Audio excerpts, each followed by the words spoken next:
Le président du Faso a remis hier 2 véhicules mobiles médicalisés au ministre en charge de la Défense. Ce sont des hôpitaux destinés à prendre en charge toutes les FDS en opération dans les zones accessibles, sachant que la guerre fait des blessés.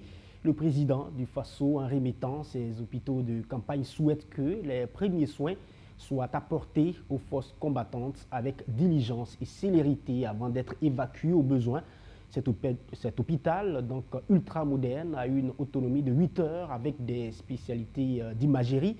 Il va permettre aux forces combattantes encore d'avoir le moral pour continuer le combat. C'est ce que nous explique le médecin commandant Daouda Sawadogo. Écoutons-le ensemble. Là, il s'agit d'un hôpital mobile de campagne. C'est un hôpital qui est conçu pour être déployé normalement au plus près des troupes en opération, dans les zones les plus sûres, pour pouvoir mener des interventions et mener une prise en charge immédiate avant maintenant d'être évacué plus tard vers le niveau central. Il y a d'abord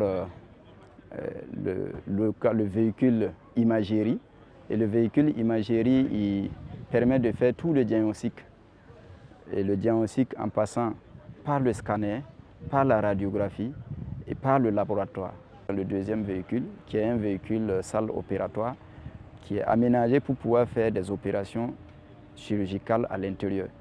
Il est bien aménagé pour cela, il est assez spacieux et il permet de faire la stérilisation, et il est équipé aussi d'un frigo banque de sang qui permet de stocker le sang et d'amener sur le terrain pour faire le travail. Et il sert également dans les grandes manifestations d'envergure nationale. C'est bien que cet hôpital soit déployé en mesure de prendre en charge immédiatement des blessés qui pourraient survenir au cours des manifestations. L'autre avantage, c'est que le scanner est de 32 barrettes, ce qui permet, ça donne l'autorité au gouvernement de pouvoir, par exemple, soutenir un hôpital dont le scanner est en panne. Le véhicule peut se déplacer n'importe où, rejoindre l'hôpital ou le CHR, aller stationner là-bas pendant quelques jours ou quelques semaines, les aider à faire les examens de scanner jusqu'à ce que leur scanner soit réparé et il peut replier à tout moment.